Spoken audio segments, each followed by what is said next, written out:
Halo dok. Selamat siang, Mas Randy ya? Ya, selamat siang Bu Dokter.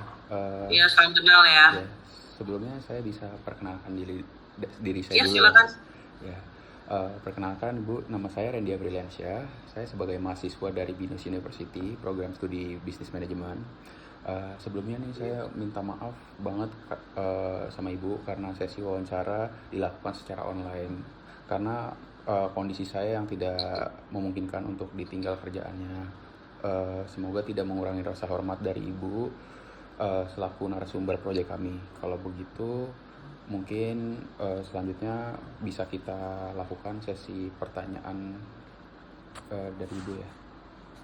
Pertanyaan ke Ibu, sesi wawancara tentang eh, eh, sesi wawancara kepada narasumber pengelola rumah sakit Sehat Wahana ya. Rumah Sehat Wahana ya. Ya, klinik lebih tepatnya, Klinik. Mas. Oke, baik. Apa bisa kita mulai untuk dilakukan tanya jawab, Ibu? Ya, silakan. Boleh. Untuk pertanyaan yang pertama,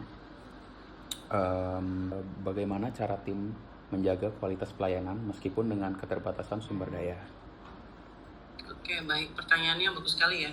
Jadi karena kami di Klinik Pratama Rumah Sehat Wahana kebetulan hanya berenam ya, dan 7 ada dokter setiap hari Rabu, sama ada apoteker juga. Jadi sebenarnya total untuk harian itu kita hanya berenam.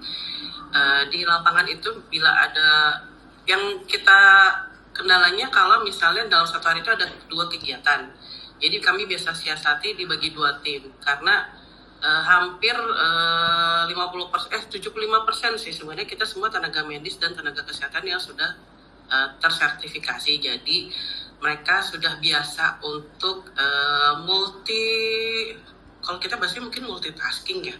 Tapi kalau sebenarnya karena kita sudah tersertifikasi ya berarti memang sudah kompeten untuk bidangnya masing-masing. Jadi kadang saya juga di bidang farmasi bisa, di bidang jadi perawat juga bisa, jadi dokter jelas bisa ya.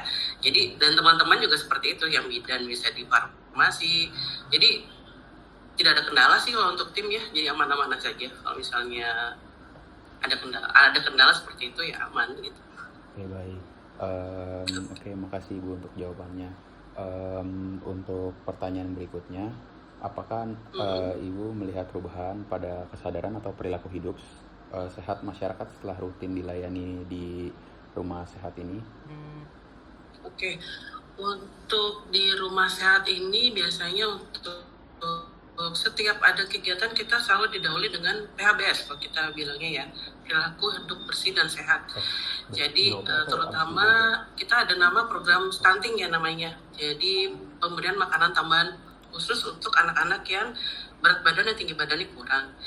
Dan hampir 90% dari anak-anak yang sudah ke sini untuk melakukan penumbangan apa segala macam itu kita lihat background keluarganya rata-rata ayahnya merokok. Jadi tapi karena kita edukasi ke keluarganya kalau merokok itu menyebabkan salah satunya stunting, alhamdulillahnya sih hampir ya mungkin 95% udah berhenti merokok, atau mungkin saya edukasinya merokoknya jangan dekat-dekat rumah sih, atau mungkin tempat kerja sampai rumah ya nggak merokok gitu sih. Jadi perubahannya signifikan ya, lumayan sih. Oke, Gitu. baik, terima kasih Bu. Berikutnya, menurut Bu Dokter, nilai apa yang paling terasa dijalankan tim dalam melayani pasien? Kalau dalam melayani pasien mungkin nilai kemanusiaan ya, sama keadilan sosial bagi seluruh rakyat Indonesia ya. Karena kita tidak membedakan ras, suku, dan sebagai tenaga medis dan tenaga kesehatan kita tidak membedakan suku dan agama dan lain-lainnya. Jadi kita perlakukan sama semua sih. Mungkin jadi tepatnya sila kelima ya, keadilan sosial ya bagi seluruh rakyat Indonesia itu sih. Sama kemudian yang adil dan beradab ya, 2/5.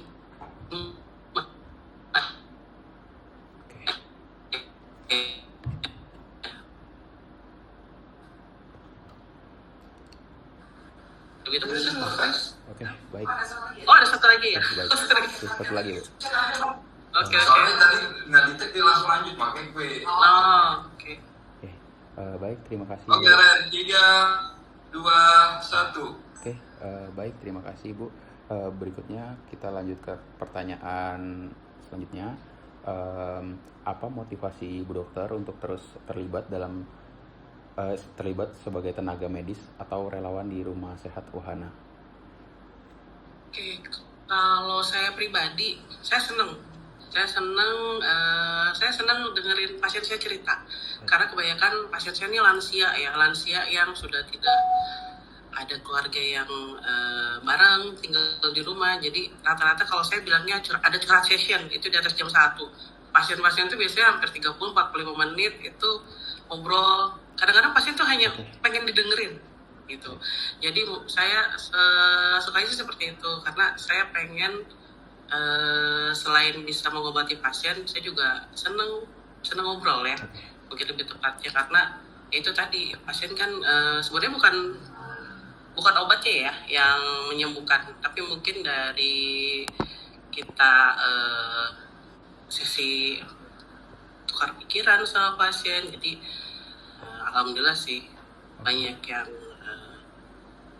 merasa setelah konsultasi ngerasa mungkin bilangnya lebih plong ya, atau lebih enak gitu.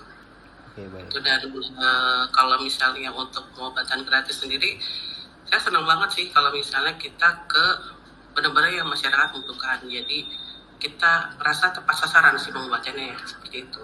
Oke. Ya. Terima kasih Ibu. Mungkin Iya. ada pertanyaan dari kita dan tim mungkin ya. Oke. Pertanyaan sebenarnya nggak masuk dalam sini, tapi kita pengen tahu aja sebagai dokter, apakah ada pengalaman yang paling berkesan selama bertugas di rumah sehat Wahana ini? Mungkin kalau Oke, ada boleh ceritakan. pengalaman yang berkesan ya. Iya, paling berkesan. Jadi saya punya pasien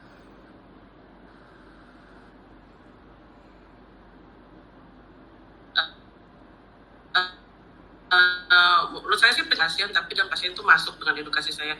Jadi saya punya pasien seorang supir Bapak A. Beliau itu datang dengan keadaan hipertensi emergency, kalau kita bilang itu tensi pertama kali datang itu sekitar 220 sampai 130, itu tinggi banget kan. Waktu itu kita mau rujuk ke rumah sakit karena kita ada beberapa alat yang memang tidak mungkin kan dilakukan di sini. Tapi setelah kita lakukan pemeriksaan awal, anamnesis awal, pasien itu bisa kita lakukan pemeriksaan di sini. Nah, dari cerita anamnesis sebelumnya tuh beliau cerita kalau sehari itu merokok 5 bungkus sehari. Bayangkan 5 bungkus sehari, 1 bungkusnya itu 16 batang. Saya nggak kebayang itu berapa dalam waktu 24 jam itu merokok segitu banyaknya. Tapi setelah kita edukasi apa segala macam, minggu kedua datang rokoknya udah berkurang, jadi sebungkus sehari gitu. Dan kemarin bulan terakhir beliau datang ke sini sudah tidak merokok lagi dan tensinya juga sudah turun. Itu sih. Jadi saya merasa wah keren nih gitu. Bapaknya ya lebih cepatnya ya mungkin gitu. Oke, baik dokter, mungkin pertanyaan dari kita itu aja. Mungkin saya perlu mengucapkan terima kasih banget kepada Ibu Dokter udah meluangkan waktunya untuk wawancara bersama kami, dan maaf juga kalau saya tidak bisa atau berhalangan hadir dan hanya bisa wawancara melewati online. Oke, terima kasih ya dok. Oke, baik. Terima kasih Ya, sama-sama Randy. Ya.